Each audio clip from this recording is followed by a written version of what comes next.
Welcome, ladies and gentlemen, to Stock Talk for August 28th. This is the S&P 500 SPY on the daily time frame. So what we've been seeing recently, and by now it's very obvious that our resistance line is 293.30 and our support line is around 283.90.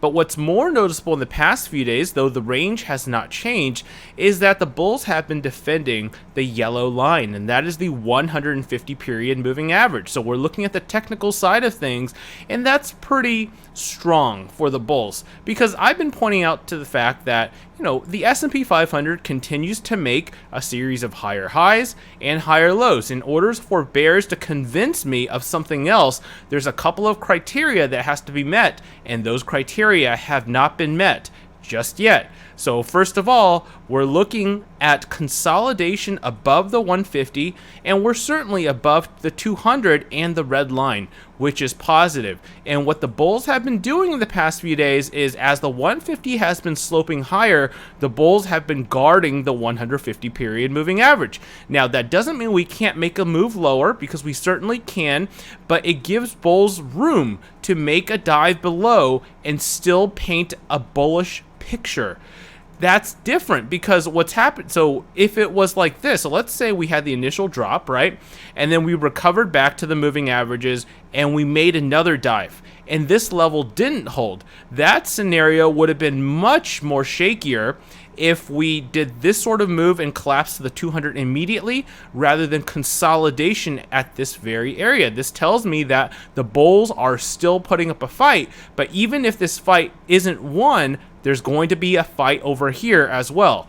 Furthermore, you look at this chart, we're above the two major moving averages, the 200 and the 150, similar to the instance in 2018 when we're above the moving averages. This is still bullish and on an uptrend. This is late 2018. Below the moving averages, things get much more shaky, and we will have to revisit other aspects of the chart.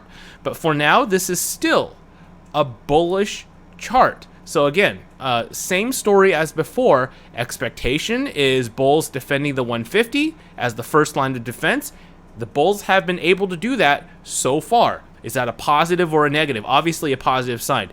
And then you have your 200 and the red line, and then you have your white line down here. All these are major support levels. Again, when I talk about this white line, if we have to visit that, I'd like that to be as quick as possible. But right now, this is what we're seeing. So, I can easily see us eventually pushing higher, even from this area, pushing higher and running up towards this line. I think that's very possible as well, because as you can see, based off of this chart, it doesn't have to go, we don't have to satisfy the criteria of going to this support. We can make a run towards that direction, okay, towards 298, and perhaps when everyone's squeezed out, then we get a drop. But first things first, we're still in this consolidated range, okay, and I expect support levels to hold, which they have been so far.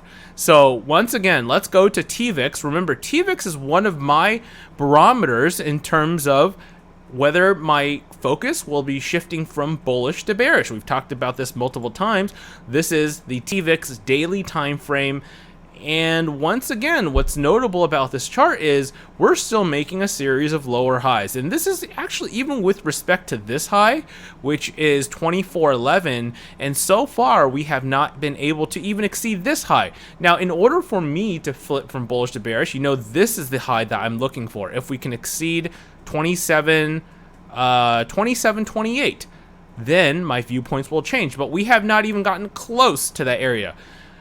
Can TVIX get close to that area? Yes, but it hasn't done so yet, and therefore my viewpoints won't change with the markets saying that we're going into a recession that is imminent. So that's what the charts are telling me. When you look at the technical side of things, the technicals, the markets will tell the story.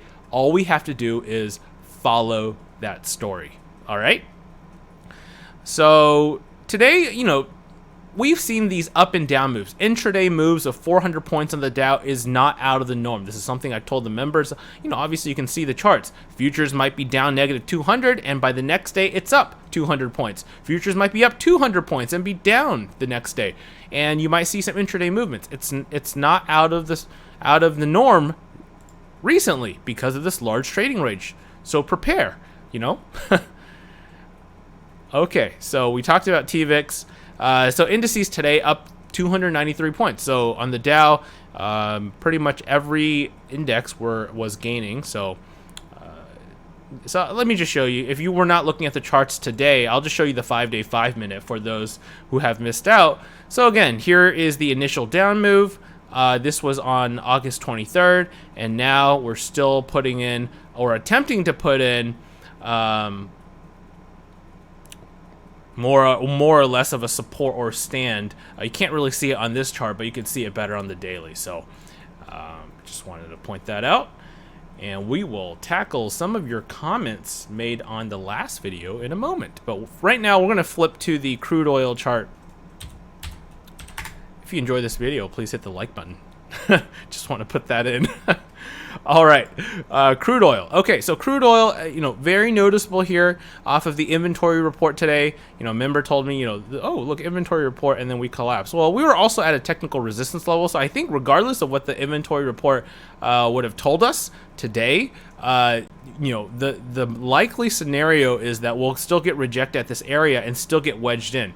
I think September, we're going to have to, next month, which is coming up very close, we're going to have to break in one direction or the other. So there is crude oil, the series of lower highs, and we're getting wedged in. If you want to put in this higher low line, or you have this support line, either line is fine, but this is your resistance, and until we can pop over that resistance, we're just a wait and see game as to which direction crude will move. Ideally, what we want to do is, if crude is bullish, we like to see us obviously getting as close to the resistance as possible, and then for it to break out. So, and then for a breakdown, we want to see it as close below down towards the support as possible.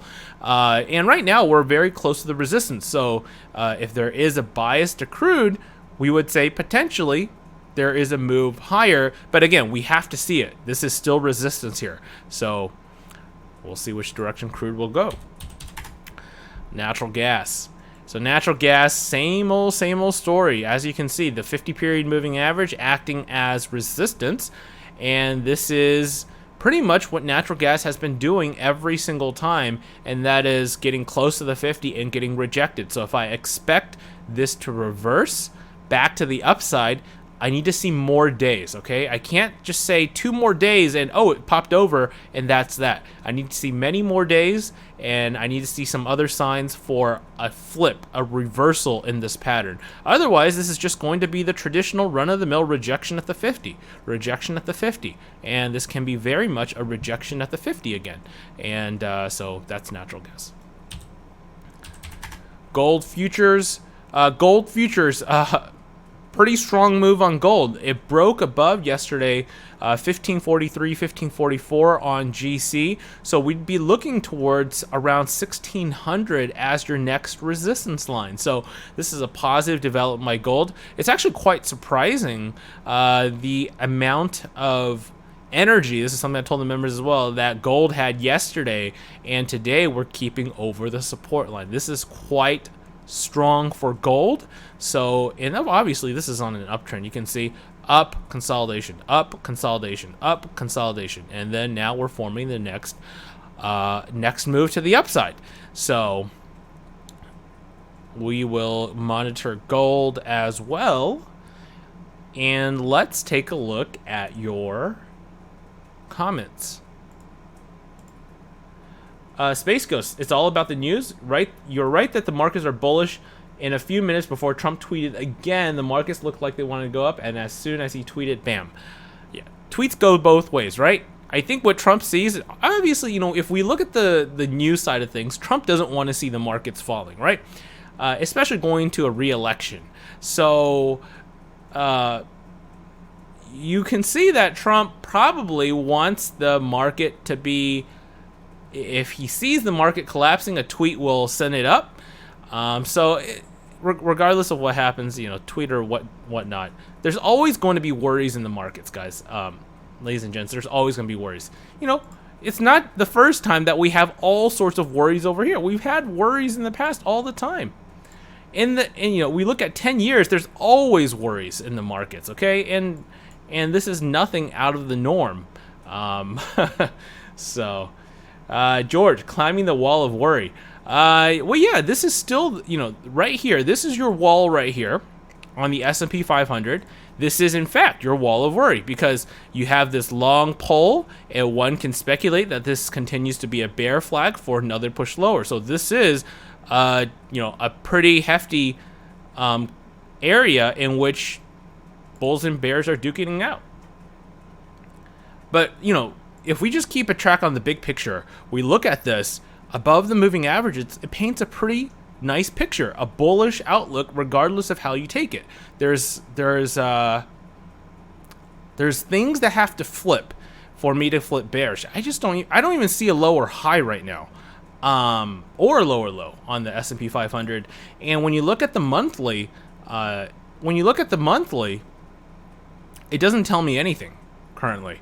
I mean, it tells me that, hey, we're situated right here, but this is still persistently over the 20 period moving average. When we look at the past, persistently over the 20 period moving average.